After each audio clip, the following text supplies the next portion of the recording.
Marr, thanks, Sarah, Lewis and Clark, Broadwater, and Jefferson counties. So 6 different counties that we serve in our area. And you can kind of read there what our mission is, advocating for the well-being and quality of care of children by supporting early childhood professionals, families, and the communities we serve. So I would like to introduce our team. We have quite a few Child Care Connection staff members on the call, specific to family services who process the Best Beginnings cases. I will call on them and they can introduce themselves and then go over which part of the caseload that they have. It gets pretty detailed. We do base it off of parents' last name. So sometimes parents and kiddos' last names might be different. So it is on parents' last name who applies for the scholarship. So my name's Cami. I have TANF cases, which is temporary assistance for needy families.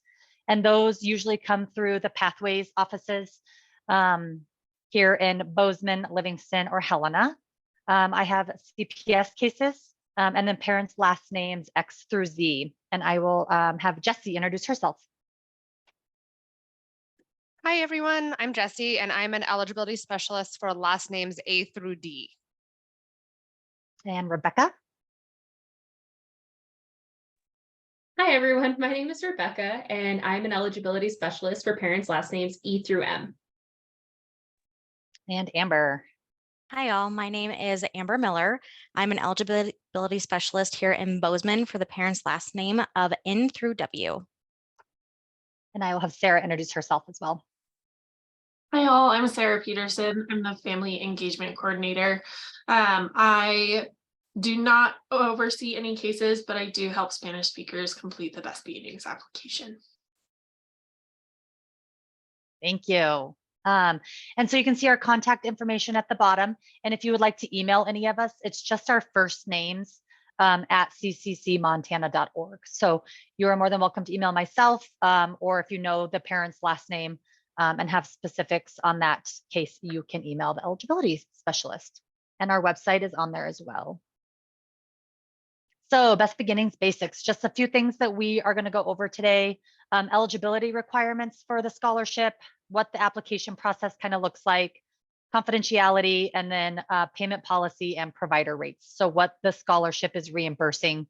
That seems to be a popular question that we are getting lately. So we'll be sure to cover that so everybody is up to date on that information. So Best Beginnings Scholarship. So this is a state funded program. And so we administer, like I said, our 6 counties, but we do have state policy and procedure that we have to follow pretty strictly. And so when we are determining cases, that is the process that we are following that comes down from the state, from the Child Care Bureau at the state level.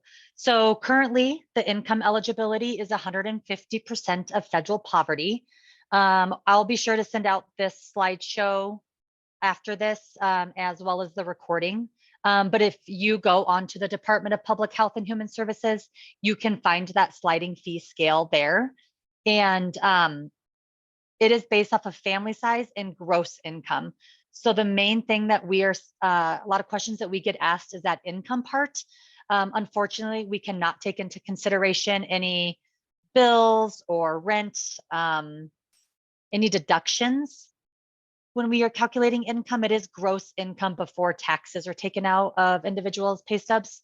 The only deduction that we can use is if they are paying out child support for a kiddo in or outside of their household. So that is the only deduction we can use. So it is gross income that we're using when we determine eligibility. And you'll see on that sliding fee scale that there is a standard eligibility at the top. That's 150%. And then you'll see towards the bottom, there is a graduated eligibility. And graduated eligibility is only available for families that are already on and approved for the Best Beginnings Scholarship. And then at their renewal, they are found over income at that 150%, and they might be eligible at 185%. So we can't determine new families applying on 185%, only the 150.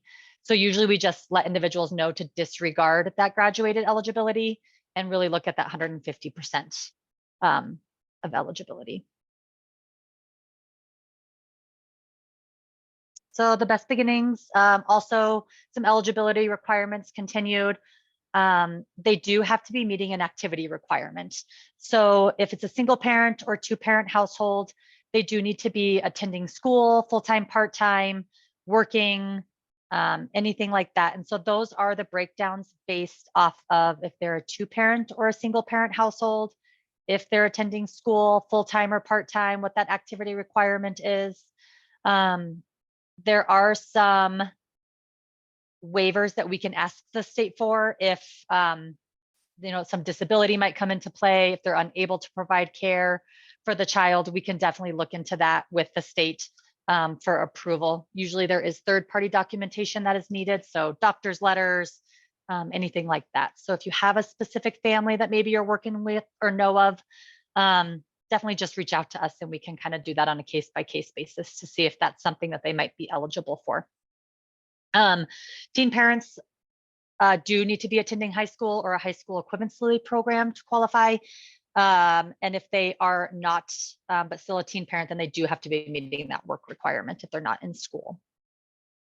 And Sarah, feel free to stop me if any questions pop up in the chat.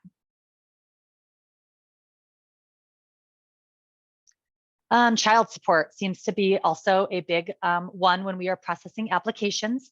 So if there are any children in the household that have an absent parent, families do have to have one of 3 options in place for child support. So that can be cooperating with the Child Support Services Division, previously known as Child Support Enforcement. Our local area is out of the Butte office. There is a Helena office as well, but Butte usually handles all of our cases. They don't have to be receiving payments, but they do have to be in compliance with their case through that office.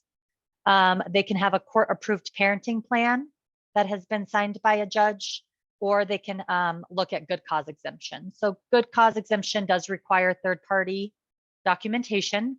That can be police reports, that can be incarceration records, that could be letters from family or friends, along with a self-statement from the client, usually indicating that there might be harm to them or the child if they were to apply for child support, something along those lines. So if you have, again, a family with questions on what maybe might apply for good cause, definitely reach out to us and we can help you with that. But that is one of the requirements if there's any absent parents.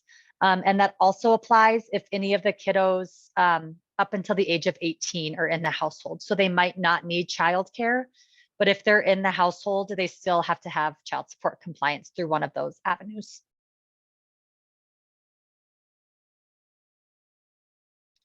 So how does a family apply? There's a couple different options. They can apply online at that DPHHS website.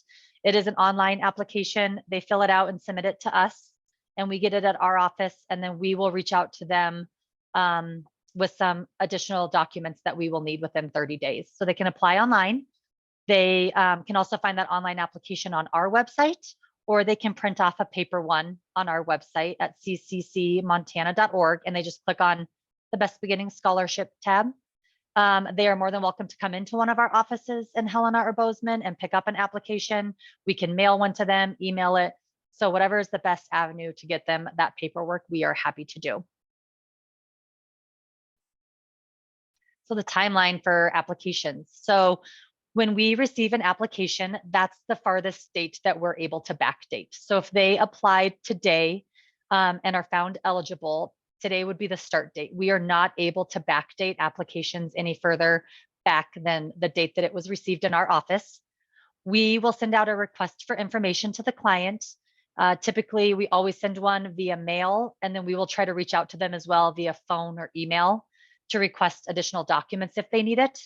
So along with the application, they may need a school or work verification form, copies of birth certificates, residency verification.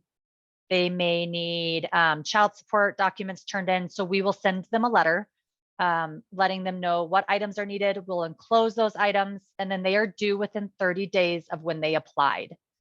So they have 30 days to turn in those documents. And within those 30 days, if they turn everything in and are determined eligible, it will backdate to their application date. We do put them in pending closure, so they do receive an additional notice saying you have 15 days to turn these items in. And then if we still don't hear from them, we do close them and they will receive another notice indicating that their case has been closed, typically due to no response to request for information. Once we receive all the items, we have up to 7 business days to process that paperwork and determine families eligible. And so once a family is determined eligible or ineligible, we will contact them again via mail, outlining the scholarship, what their co-payment is, the hours that they're approved for, who they indicated as their childcare provider, their eligibility dates. And if they're determined ineligible, we will also contact them via phone or email, and then as mail as well, indicating why they may not be eligible, whether that's over income, maybe they're not in compliance with child support, anything like that. Tammy, we have a question about child Yeah. support, about that Okay. good cause exemption. Yeah. Angela is wondering, where do you apply for the good cause exemption? Yeah, so there is a good cause form that you can find on our website, and that is just a front to back page that indicates what documents can be used to determine good cause. So the client just signs that, and then they turn in a self-statement. They can handwrite it, they can email it, indicating why they're wanting to claim good cause. And then they do have to turn in something third party. So like I said, that could be like police reports, incarceration records, letters. And then once we get that, we send it to the state, and the state has to approve good cause, because it is case by case specific. So it's just really that one form that they sign, and then everything else they just need to submit to us so that we can get it to the state for approval.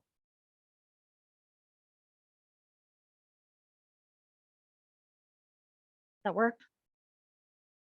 All right, we'll move on to confidentiality. I really wanted to put this in here because I know that we get a lot of providers that call. Maybe we get different family members of the clients calling us. We might get community partners that work with that family asking about case specific information.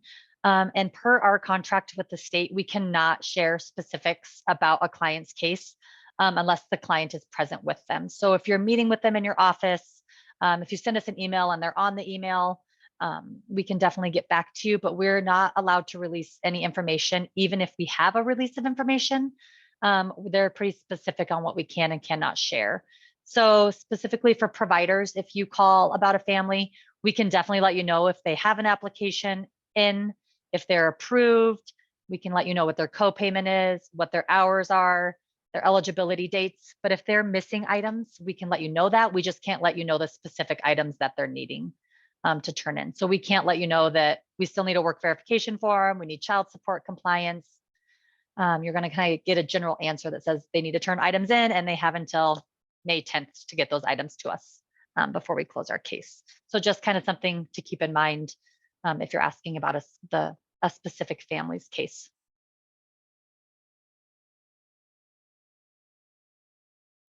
Payments. We have been getting a lot of questions lately about payments with childcare providers. The last couple of years, because of some COVID funding that came from the federal government down to the state, some policies and procedures were different during those couple of years. But as of January 1st of this year, we went back to pre-COVID policies.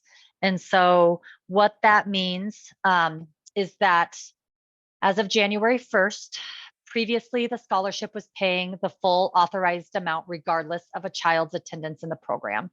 So pre-COVID and currently how we are making payments is if the child attends at least 85% of their approved hours, the provider will still be reimbursed that full authorized amount. So typically what that looks like is if a child is approved for full-time, 5 days a week, full-time hours, they can miss 4 days per month and still be paid at that full authorized amount. If they fall below 4 days and they miss 5 or more days, then the scholarship is reimbursing the provider based on actual attendance at the daily rate. And so parents are then responsible for that difference that they need to pay the provider, which seems to be a question we're getting a lot. Unfortunately, right now, there are no waivers or exceptions. If there's a sickness, if they're on vacation, if a provider is closed, those all count towards that 85% attendance. And the state averages those days over all 12 months. So February might have only 16 days in the month for Monday through Friday care, but December might have 22. And so they've averaged those to 22 days per month. And so a family would need to attend at least 18 of the 22 days to get that full authorized amount. And that is monthly. So that 22 for full-time care stays the same every month, regardless of attendance. So that 4 days might change if a day of the month is less, if that makes sense. So like I said, for February, it gets really confusing. For February, if there was only 16 days in the month, majority of kids did not meet that 85% attendance because of the low amount of days in the month. And that's just a state policy and how they calculated that. You can also find those provider reimbursement rates on the website linked there on the DPHHS website. There is a half day, full day rate based off of center, group, or family status. And then based off of the age of the child. So that's the max that the scholarship will pay. If the provider charges more than the state reimbursement, the parent is also responsible for that difference. So that's something that is on the application that they sign off on. We try to relay that to them when we talk with them on the phone, that they are responsible for any over and above charges that the scholarship may not cover, but the provider has. Any questions on those coming in?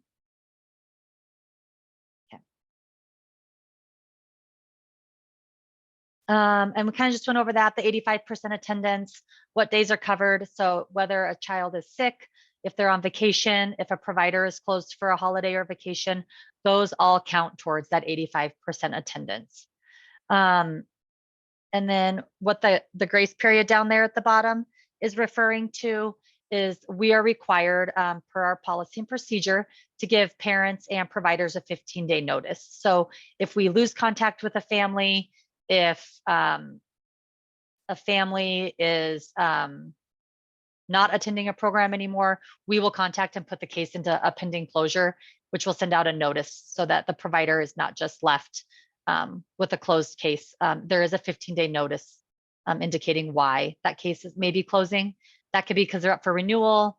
That could be that they need to turn in documentation. So if you are a provider, you definitely will get a notice indicating that their case will be closing within 15 days. Jeremy, it looks like we have a payment question from Jennifer. She's wondering if a family designated Head Start or Early Head Start as their primary childcare provider, will they have a copay for a separate different provider that they may use for after school or summer care? Yes, so all families have a copayment. The only exception to that is CPS kiddos. So CPS kiddos do not have a monthly copayment, but it could range anywhere from $10 up to hundreds of dollars, depending on that income and family size. If Head Start is their primary provider, and I know Head Start and Early Head Starts are typically free programs, they do not have to pay that copayment to the Head Start or Early Head Start if that's their primary provider, but that amount is taken out of the reimbursed amount. So the Head Start or Early Head Start would only get the amount of the difference from the copayment and the amount of care. If they have a second provider, they use, when Head Start is closed or summertime, before or after Head Start, then the copayment would go to that provider and not Head Start.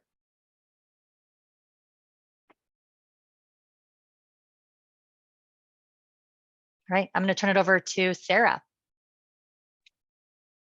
All righty. So some of you may be familiar with the special needs subsidy.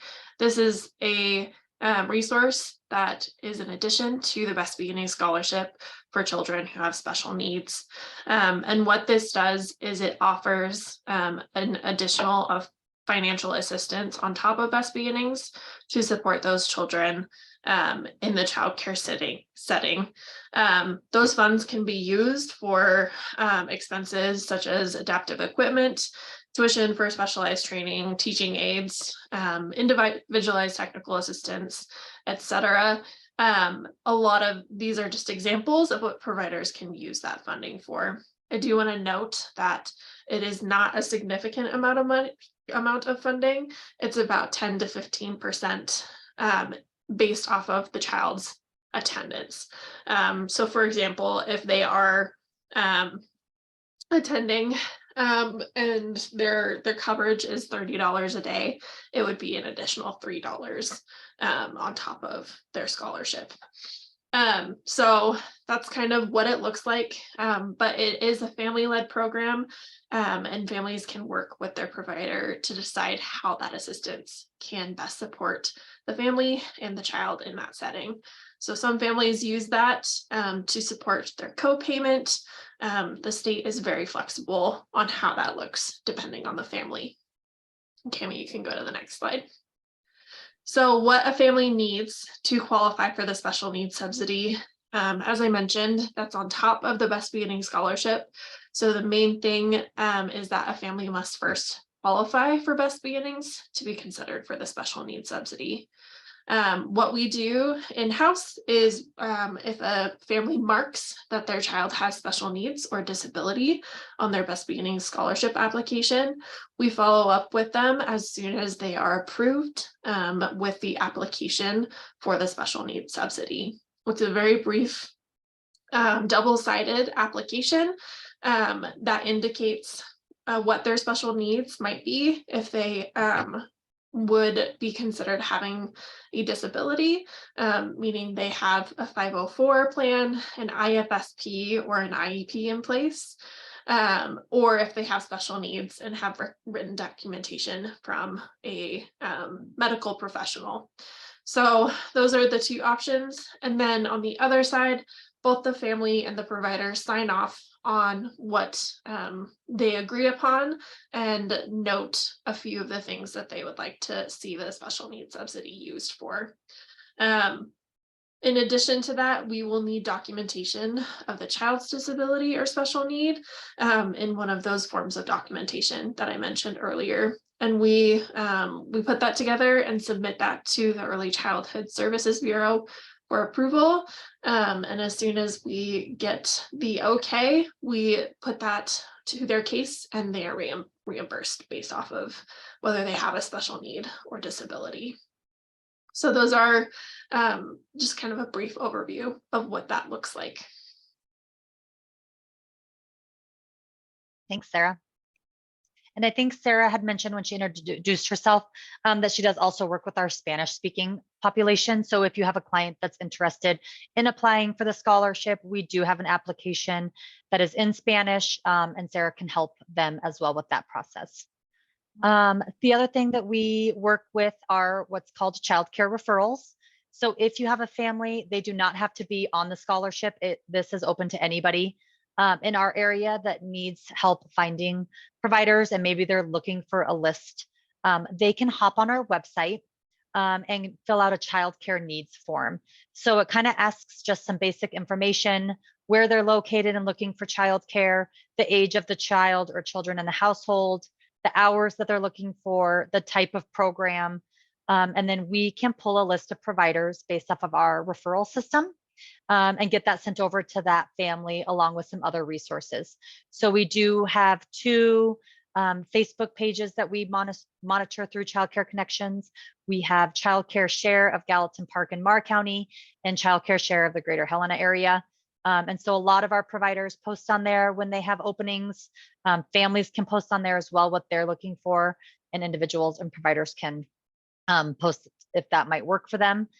We send some links through the DPHHS website so they can search specific providers and see if they've had any complaints or discrepancies through licensing. They can pull a more detailed list of childcare providers. Our referral program is voluntary through our licensed childcare programs. It is only for licensed or legally operating. So I can't refer nannies or individuals, just licensed or legally operating. So like preschools that are only following that max of 4 hours a day, those kind of programs I can get. Our providers are great at updating that with their openings. But again, we are seeing long wait lists, especially for infant care. And so really urging parents to contact providers, visit them, get on waiting lists, and see if they can find a program that might work for them. And so those are our referral program, and we are happy as well to walk families through that process if they have questions. right, that kind of is like a brief overview of the scholarship. I'm going to stop sharing and I will open it up to questions. So you can pop it in the chat box. You are more than welcome to unmute yourself and ask questions. We do have a variety, like I said, of staff members on here. So if you have a provider question, we have provider services staff on here, family services. So we are here to just make sure to answer your questions, if there are any. I have a couple in the chat, Cami. Oh, perfect. Okay. I'll share the first one from Ryan, or actually from Rebecca. I'll start. Rebecca wants to know if a copay is per child or per family. That's a good question. So copayments are per family, not per child. So if a family has a copayment of $150, that is per family. So whether they have one child or five, that is what they would be responsible for, plus any over and above charges, like I previously indicated. And then Ryan also has a question about copays. They're wondering if there are any additional resources to assist families with the copayment if copayment causes a financial hardship. That's a good question too. I am not aware of any services to help with copayments unless it's something that the family has directly, whether that might be like a church, Good Samaritan, Salvation Army, places like that. But unfortunately, I am not aware of any other like programs or services to help with the copayment part of that. That's a big one that we've seen during COVID. The last couple of years, everybody's copayment was $10. And that changed January 1st and bumped up a lot of our families to that really high number that they're struggling to cover each month. I will note that there is legislation waiting to be signed by the governor. And part of that, it's House Bill 648. Part of that is capping the copay.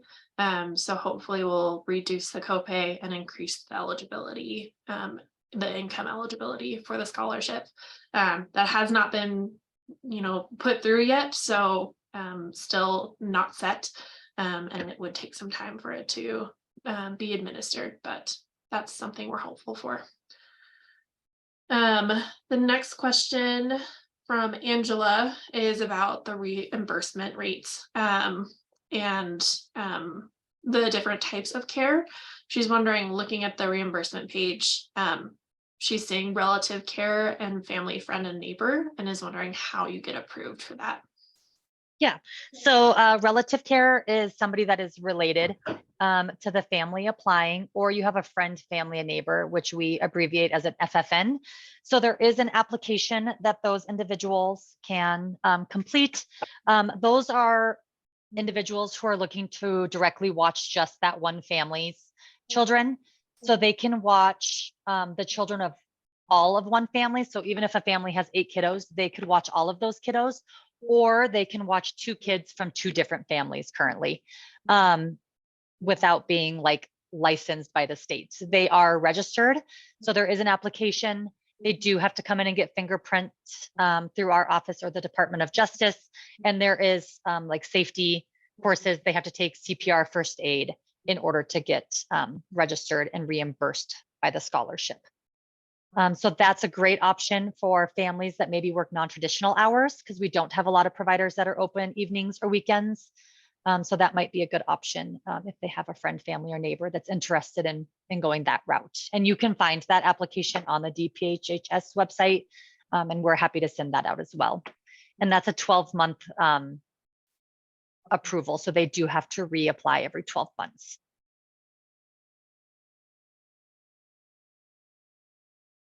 Okay, next question is from Debbie. Wondering just if we could clarify that 85% attendance policy. Wondering if that includes daycare center closures and holidays, which the parents can't control. Yes, unfortunately, kind of a bummer, but it does. So if a provider is closed because they're sick, holiday, the provider takes a vacation, that is included in that 85% attendance.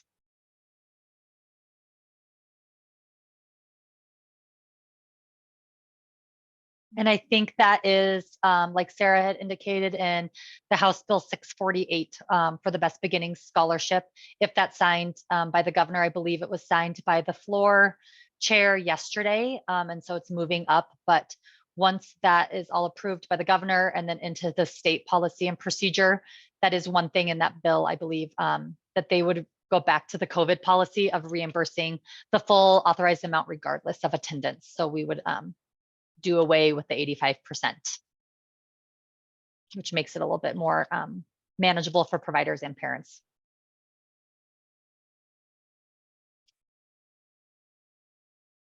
Any other questions that I can clarify for anyone? Tammy, does the state still pay for some holidays? Nope, they do not. It's just that 85%. Yeah. So the a while ago they used to cover like 6 holidays a year or whatever it was. But now that's just that flat 85%.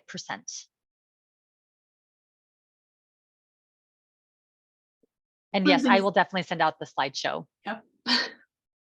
With the recording, so you guys can access those links.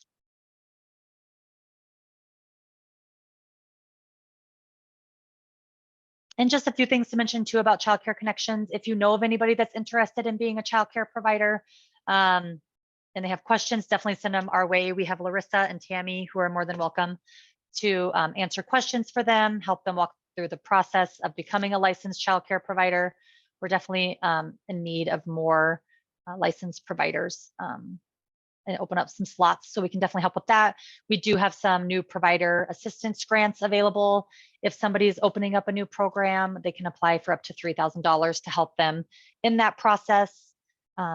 We have a safety program. So we do offer bike helmets for kiddos that need them free of charge to any kiddo. So we do a lot of bike events in the summertime. So maybe follow us on social media, check out our website. And you can always send them into our office as well if somebody is needing a bike helmet. What else am I missing? Any CCC staff? Anything? I'll just mention, we did share about the special needs subsidy. We do also have a resource that's open and available for anyone. And I guess when I say anyone, I should say any childcare provider, regardless of whether a family is on the Best Beginning Scholarship or not. It's called the Special Needs Lending Library. And that's where we have some equipment and materials that are adaptive for children that may have some special needs. So adaptive seating, some grouping materials, weighted blankets and vests, etc. So if you have a family that maybe needs some of that support in their program and their childcare provider wants to try it out before purchasing it, they can contact us and we can get them set up with those items. Oh, and I'm seeing some questions coming up in the chat as well. Kylie is wondering, she says that we are closed the 4th Tuesday of every month, which is indicated on our license. Does that closure date count against the child's 85%? It does, yes. So it would count if it's just one Thursday a month. I would suggest, say, if a provider is closed every Thursday, then we would only set up the kiddo for 4 days a week rather than 5, and that might change that authorized hours or authorized approved amount. But yes, that 1 month, that 1 day a month does count towards the 85%. And then Sarah, I see the co-payment one. Says, can you give us an example of a copay for family who attends Head Start 6 hours and a child care provider 2 hours a day? I just want to note that co-payments are strictly based off of family size and their income. It is not based off of amount of care that they're attending or needing. So for example, if it's a single parent with one household with one child, they cannot make more than $2,289 gross per month. So if they were at that around that $2,200 a month, their copayment would be around $320 a month. So that's regardless if they attend 1 day a week or they attend 5 days a week. It's strictly based off of family size and income.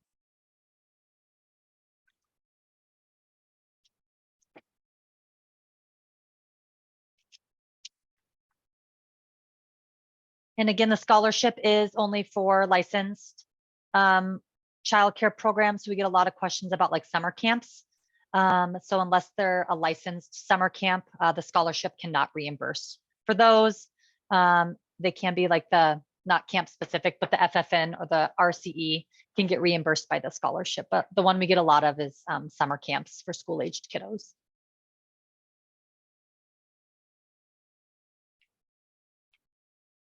Any other questions popping up as we finish up?